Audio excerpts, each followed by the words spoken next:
नमस्ते बच्चों, good morning. हमारा चैप्टर चल रहा है आयनिक इक्विलिब्रियम और उसके अंदर आज हम पढ़ेंगे solubility equilibria of sparingly soluble salts. Solubility equilibria of sparingly soluble salts. अब ये जो वर्ड आया ना स्पेरिंगली सॉल्युबल, इसका मतलब क्या होता है? देखो, कुछ सॉल्ट्स ऐसे होते हैं जो पानी में इजीली डिसॉल्व हो जाते हैं। कुछ सॉल्ट्स ऐसे होते हैं जो जिनका कुछ अमाउंट ही पानी के अंदर डिसॉल्व हो पाता है, और कुछ ऐसे होते हैं जो लगभग लगभग ना के बराबर डिसॉल्व होते हैं, या यूँ मान लीजिए उनका बहुत कम अमाउंट डिसॉल्व हो पाता है। ठीक है, तो जिनका बहुत कम अमाउंट डिसॉल्व हो पाता है उन्हीं को हम बोलते हैं स्पेरिंगली सॉल्युबल। उनसे थोड़ा सा ज़्यादा वाले जो डिसॉल्व होते हैं उनको स्लाइटली सॉल्युबल बोला जाता है। तब इसमें जो कुछ पॉइंट्स हैं स्पेरिंगली सॉल्युबल, जैसे कि बेरियम सल्फेट है। आप ये जानते हो कि बेरियम सल्फेट पानी में डिसॉल्व नहीं होता है। अब आप सोचोगे कि हमें कैसे पता सर? याद करो, 10th क्लास के अंदर डबल डिस्प्लेसमेंट रिएक्शन पड़ी थी। सोडियम सल्फेट और बेरियम क्लोराइड के सॉल्यूशन को आपस में मिक्स करते हैं तो प्रेसिपिटेट बनता है वाइट कलर का। वो किसका बनता है? बेरियम सल्फेट का। इसका मतलब क्या हुआ? उसकी सॉल्युबिलिटी पानी में कम है, बहुत कम, बहुत कम, यानी ना के बराबर है। इसी वजह से वो जो वाइट कलर का पीपीटी सॉलिड सब्सटेंस हमको दिखाई देता है ना। देखिए आगे point, solubility of salts depends on lattice enthalpy of the salt and the solvation enthalpy of the ions in the solution। अब ये दो चीज़ें हैं। देखो, कोई सॉल्ट पानी में डिसॉल्व होता है तो वो किस पे डिपेंड करेगा? एक तो लैटिस एंथैल्पी पे और दूसरा सॉल्वेशन एंथैल्पी पे। आपको याद आया होगा, हमने थर्मोडायनेमिक्स चैप्टर के अंदर भी पढ़ा हुआ है सॉल्यूशन एंथैल्पी और सॉल्वेशन एंथैल्पी के बारे में। देखिए लेटिस एंथैल्पी ये 4th चैप्टर में हमने पढ़ी थी कि कोई सॉलिड क्रिस्टल है, आयनिक क्रिस्टल, उसका 1 मोल हमने लिया और उसमें जो बॉन्ड्स हैं उन बॉन्ड्स को ब्रेक करके और करस्पॉन्डिंग केटाइंस और एनाइंस गैसियस फॉर्म में कन्वर्ट करने के लिए जितनी एनर्जी की रिक्वायरमेंट है उसी को हम लेटिस एंथैल्पी बोलेंगे। और इसका उल्टा भी आपको ध्यान में आया होगा कि उतने ही गैसियस फॉर्म में आयंस हैं, उनको कंबाइन करके 1 मोल लेटिस बनाने में जितनी एनर्जी रिलीज होती है वही लेटिस एंथैल्पी है। यानी बॉन्ड के ब्रेकिंग में या बॉन्ड के फॉर्मेशन में जो एंथैल्पी में चेंज होता है वही क्या है? लेटिस एंथैल्पी के बराबर है। बस ये है कि पहला वाला जो प्रोसेस था वो एंडोथर्मिक बताया और जो सेकंड वाला था वो एक्सोथर्मिक बताया। ठीक है, तो अच्छा, दूसरा ये है सॉल्वेशन एंथैल्पी। मतलब अब जो ये आयंस बनते हैं उन आयंस को वाटर के मॉलिक्यूल सराउंड करेंगे, घेरेंगे, तो उस दौरान भी एनर्जी रिलीज होगी। ध्यान देना, ये एक्सोथर्मिक वाला प्रोसेस है। तो उसमें कितनी एनर्जी रिलीज होती है उसी पर डिपेंड करेगा कि जो लैटिस है वो ब्रेक हो पाता है या नहीं, यानी वो उसको ओवरकम कर पाता है या नहीं। आगे पॉइंट्स देखिए, for a salt to dissolve in a solvent the strong forces of attraction between the ions must be overcome by the ion solvent interaction। अब इसको हम देखते हैं उस फिगर से जो मैंने आप लोगों को अभी थोड़ी देर पहले बताया था।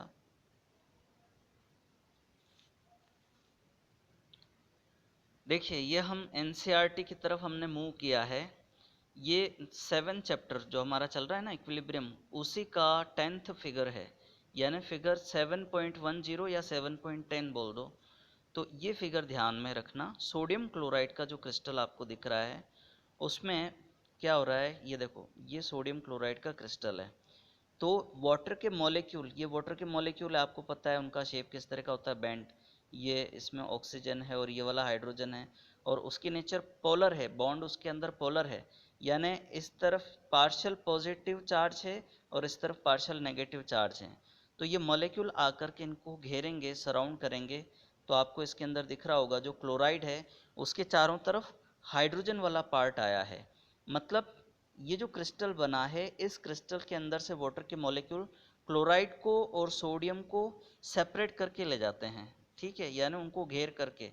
तो अब इस दौरान भी पॉजिटिव और नेगेटिव के अट्रैक्शन से एनर्जी रिलीज होती है और उसी को हम सॉल्वेशन एंथैल्पी बोलते हैं। यहाँ सॉल्वेंट क्या है? वाटर। तो उस केस में हम इसको हाइड्रेशन एंथैल्पी भी बोल सकते हैं। ये एंथैल्पी जितनी ज़्यादा होगी जो क्रिस्टल है वो उतना इजीली डिसॉल्व होगा। या यूँ कह दो कि जो लैटिस एंथैल्पी है वो जितनी कम होगी, यानी जितने कम अमाउंट एनर्जी की रिक्वायरमेंट होगी उस लैटिस को ब्रेक करने के लिए, तो उसकी सॉल्युबिलिटी उतनी ज़्यादा होगी।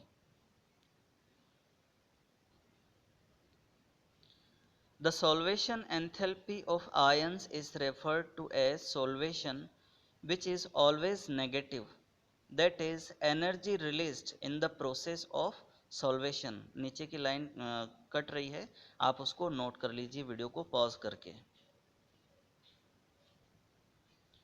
The amount of solvation enthalpy depends on the nature of solvent।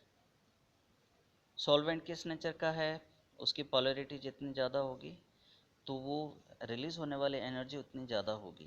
Water के केस में उसका डाइलेक्ट्रिक कांस्टेंट ज़्यादा है, ठीक है। फिर आगे देखते हैं, in case of non polar solvent solvation enthalpy is small and hence not sufficient to overcome the lattice enthalpy of the salts. अगर नॉन पोलर सॉल्वेंट होगा, जैसे कि ऑर्गेनिक सॉल्वेंट्स होते हैं, वो नॉन पोलर सॉल्वेंट्स होते हैं मैक्सिमम केस में, तो उनमें सॉल्ट्स डिज़ोल्व नहीं होते हैं, ये बात आप लोगों को पता है। जैसे केरोसिन है या ऑयल है, वेजिटेबल ऑयल है या पेट्रोल है, उसके अंदर सोडियम क्लोराइड डिज़ोल्व नहीं होता है या कोई और आयनिक सॉल्ट डिज़ोल्व नहीं होता है। रीज़न क्या है, क्योंकि उनमें पॉलरिटी नहीं होती है। वाटर में डिज़ोल्व हो जाते हैं क्योंकि उसके अंदर पॉलरिटी होती है। Salt does not dissolve in a non polar solvent. Next, as a general rule, for a salt to be able to dissolve in a particular solvent, its solvation enthalpy must be greater than its enthalpy। ये हम पहले discuss कर चुके हैं। मैंने आपको बताया कि लैटिस एंथैल्पी कम होनी चाहिए, सॉल्वेशन एंथैल्पी ज़्यादा होनी चाहिए, so that the latter may be overcome by former। Solubility of salts depend on its temperature। Temperature पर डिपेंड कैसे करती है, ये आपको याद आया होगा कि जैसे सॉल्ट है, हमने उसको पानी के अंदर डिज़ोल्व किया है ठंडे पानी में, तो कुछ अमाउंट डिज़ोल्व करने के बाद और ज़्यादा अमाउंट डिज़ोल्व नहीं हो रहा है, मतलब सैचुरेटेड सॉल्यूशन बन गया। अब हम अगर उसका टेम्परेचर बढ़ाते हैं हीट एनर्जी दे करके, तो जो सॉल्ट है उसका कुछ और अमाउंट डिज़ोल्व हो जाता है। मतलब ये प्रोसेस जो है एंडोथर्मिक हुआ, तो जो हमने हीट एनर्जी दी उससे क्या हुआ, वो हीट एनर्जी बाकी जो बचा हुआ जो सॉल्ट है उसकी लैटिस को ब्रेक करने के लिए सफिशिएंट हो रहा है, इस वजह से वो और डिजोल्व हो जाता है। शुगर के केस में भी हमने देखा हुआ है, हालांकि शुगर ऑर्गेनिक मटेरियल है।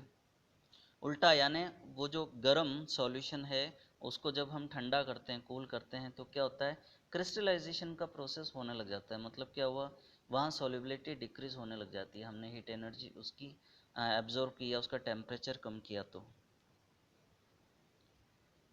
ये एनसीईआरटी की बुक के अंदर टेबल दी हुई है, इस टेबल को आप देख सकते हो, समझ सकते हो कि अगर सॉल्युबिलिटी मोर देन 0.1 एम है तो उसका मतलब उसको हम सॉल्युबल मान सकते हैं।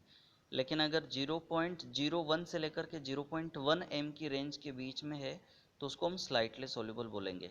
लेकिन अगर सॉल्युबिलिटी उससे भी कम है 0.01 एम से, तो उसको हम स्पेरिंगली सॉल्युबल सॉल्ट बोलेंगे।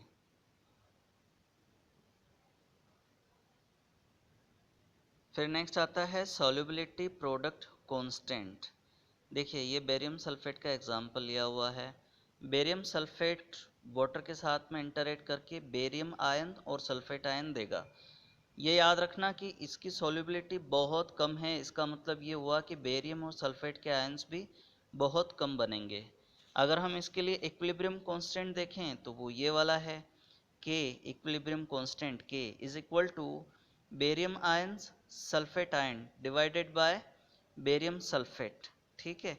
लेकिन आपको ये पता है कि जो बेरियम सल्फेट है उसके कंपैरिजन में बेरियम और सल्फेट आयन्स की कंसंट्रेशन बहुत कम है, या आप यूँ बोल सकते हो कि बेरियम सल्फेट एक तरह से कांस्टेंट ही हो गया, यानी ये अमाउंट एक तरह से फिक्स हो गया। तो हम ऐसा कर सकते हैं कि इसको लेफ्ट हैंड साइड में ट्रांसफ़र करके के से मल्टीप्लाई कर लें, तो भी ओवरऑल एक कांस्टेंट बन जाएगा, जैसा कि यहाँ पे दिख रहा है। मतलब ये भी अपने आप में एक कांस्टेंट होगा। तो ये के एस पे लिखा हुआ है, इसी को हम सॉल्युबिलिटी प्रोडक्ट बोलते हैं। तो ये मोलर सॉल्युबिलिटी है बेरियम और सल्फेट आयन की, दोनों की सेम ही होगी, नेचुरल सी बात है।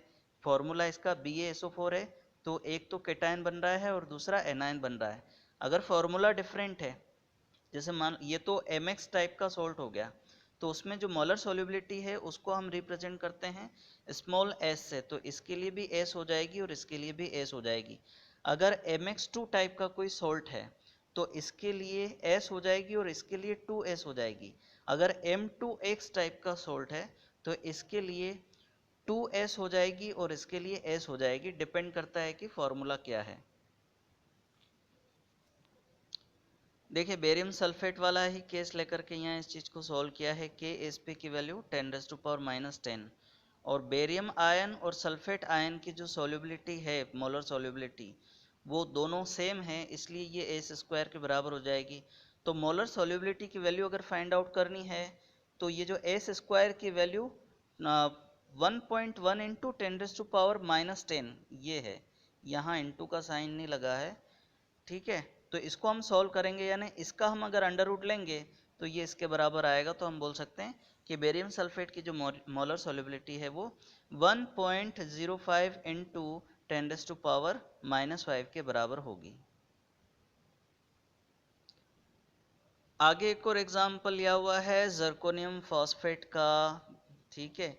एक मोमेंट के लिए आप सोच लो कि यहाँ ये जो चार्ज है अभी इसको रिमूव कर दो, तो जर्कोनियम फॉस्फेट का फॉर्मूला क्या हो जाएगा, Zr3PO4 होल 4, ठीक है।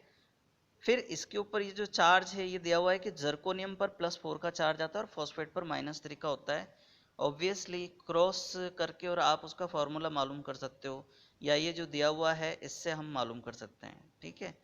तो ये फॉर्मूला जर्कोनियम फॉस्फेट का, इसके लिए मोलर सॉल्युबिलिटी क्या होगी वो हम देखें। ध्यान देना, जो जर्कोनियम के आयन हैं वो डिसोल्व होने के बाद में 3 मोल्स बनेंगे और फॉस्फेट वाले 4 मोल्स बनते हैं, इसीलिए जर्कोनियम की जो मोलर सॉल्युबिलिटी है वो 3s के बराबर होगी और फॉस्फेट के लिए 4s के बराबर होगी। तो जो Ksp की वैल्यू है वो किसके बराबर होगी, ये जर्कोनियम के लिए और ये फॉस्फेट के लिए 3s, उसकी पावर स्टोइकियोमेट्रिक कोफिशिएंट को ही हम पावर की फॉर्म में लगा देंगे, तो 3s का क्यूब हो जाएगा और यहाँ पर 4s, तो उसकी पावर 4 हो जाएगी। ओवरऑल जब आप इसको सॉल्व करोगे तो 6912 इंटू s की पावर 7 के बराबर होगा। तो ओवरऑल जब हम इसको सॉल्व करेंगे तो s यानी मोलर सॉल्युबिलिटी की वैल्यू क्या होगी, आप इसको सॉल्व कीजिए। s की पावर 7 आ रही है तो Ksp डिवाइडेड बाय 6912 और उसकी वापस जो पावर है वो 1/7 कर दोगे तो s की वैल्यू आ जाएगी। तो एक जनरल फॉर्मूला भी हम देख सकते हैं इसके लिए।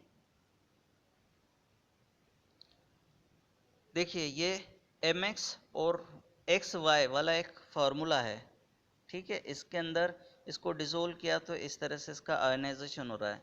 इसके लिए मोलर सॉल्युबिलिटी को कैलकुलेट करना है तो Ksp की वैल्यू, ये सॉल्ट्स हैं, आयनाइज होने के बाद में इनके जो स्टोइकियोमेट्रिक कोफिशिएंट है उनको ही हमने पावर की फॉर्म में लगा दिया तो हमको ये मिलता है। फिर और आगे हम इसको सॉल्व करते हैं तो जो मोलर सॉल्युबिलिटी है वो कैसे फाइंड आउट करेंगे, Ksp उसको हम डिवाइड कर दें x और y करस्पॉन्डिंग पावर, और उसके बाद में इस s की जो पावर आई थी उसी को लेकर के 1/x + y के बराबर आप रखोगे तो हमें मोलर सॉल्युबिलिटी मिल सकती है। पीपीटी की तरफ मूव करते हैं। Solubility product constant, solubility product constant is denoted by Ksp, वही जो हमने अभी पढ़ा था। Solid salt has the formula, अब देखो ये mx और xy वाला यहाँ पर क्लियरिटी नहीं है, इसको हम आगे देखते हैं। ये वही वाला फॉर्मूला जो हमने अभी थोड़ी देर पहले देखा था और डिराइव किया था, है ना। The term Ksp in the equation is given by Qsp when the concentration of one or more species is not the concentration under equilibrium. Obviously, then Ksp is equal to Qsp, but otherwise it gives the direction of the process of precipitation or dissolution. जो Qp है वो क्वेश्चंट है। अगर मान लो कि जो equilibrium establish हो जाने के बाद में प्रोडक्ट और रिएक्टेंट की जो कंसंट्रेशन है वो चेंज नहीं हो रही है, तो जो QSP है वही KSP के बराबर होगा। अदरवाइज QSP की वैल्यू कितनी है, अगर मोर देन KSP है तो हम बोलेंगे कि रिवर्स की तरफ मूव करेगा इक्विलिब्रियम, लेकिन अगर उसकी वैल्यू कम है तो वो फॉरवर्ड डायरेक्शन की तरफ मूव करेगा।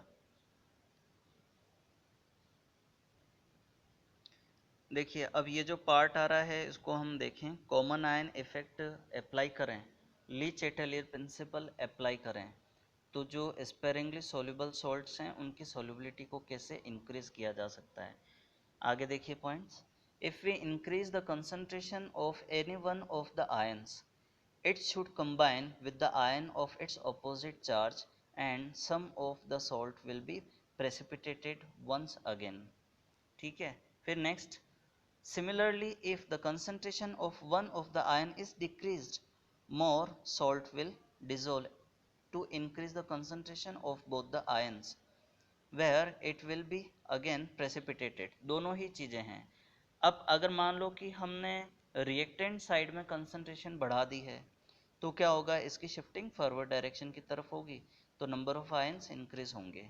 ठीक है, दूसरी तरफ हम अगर ऐसा करें, प्रोडक्ट साइड में अगर कंसंट्रेशन बढ़ाएंगे तो क्या होगा, रिवर्स डायरेक्शन में ये रिएक्शन शिफ्ट होगी, या हम यूँ बोल दें कि प्रेसिपिटेशन इंक्रीज होगा।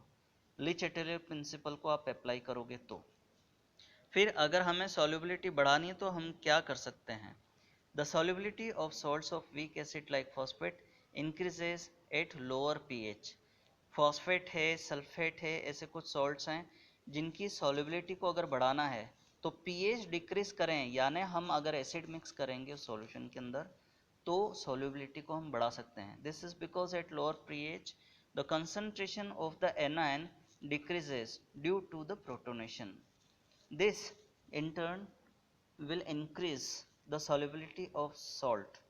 हमने जैसे एसिड को मिक्स किया, वो क्या करेगा, प्रोटोनेशन के थ्रू उसकी सॉल्युबिलिटी को इंक्रीज करेगा। प्रोटोनेशन क्या चीज़ है, protonation is the process is the addition of proton H positive ions to an atom और मोलिक्यूल और ion forming the conjugate acid.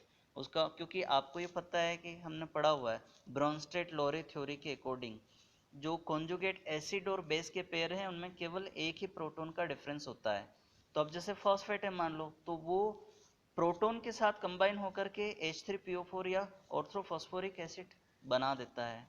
तो उससे क्या होगा, जो फॉस्फेट सॉल्ट हमने लिया है उसकी सॉल्युबिलिटी इंक्रीज हो जाती है। रीज़न क्या है, क्योंकि जो फॉस्फेट आयन है उसकी कंसंट्रेशन प्रोटोनेशन की वजह से कम हो जाती है, तो अब उसकी शिफ्टिंग फॉरवर्ड डायरेक्शन की तरफ हो जाएगी। तो इस तरह से ये जो आपका चैप्टर है ये फिनिश हो गया है। आप लोग नोट्स बना करके मुझे सेंड कीजिएगा, और अभी तक हमने जो कुछ भी पढ़ा है, जितने भी चैप्टर्स पढ़े हैं, उनमें अगर आपकी कोई डिफ़िकल्टी है तो वो डिफ़िकल्टी को आप नोट कीजिए, प्रॉब्लम्स को नोट कीजिए। जब कभी हम गूगल मीट पे क्लास लेंगे आप अपनी प्रॉब्लम्स को पूछना। और अब देखिए, एक्सरसाइज के जो क्वेश्चंस हैं वो भी आप लोगों को करने हैं। भले ही ठीक है 100% ना हो पाए, लेकिन कम से कम 50% क्वेश्चंस तो आप कीजिए, ताकि आपकी एक प्रैक्टिस बनेगी। Thank you very much.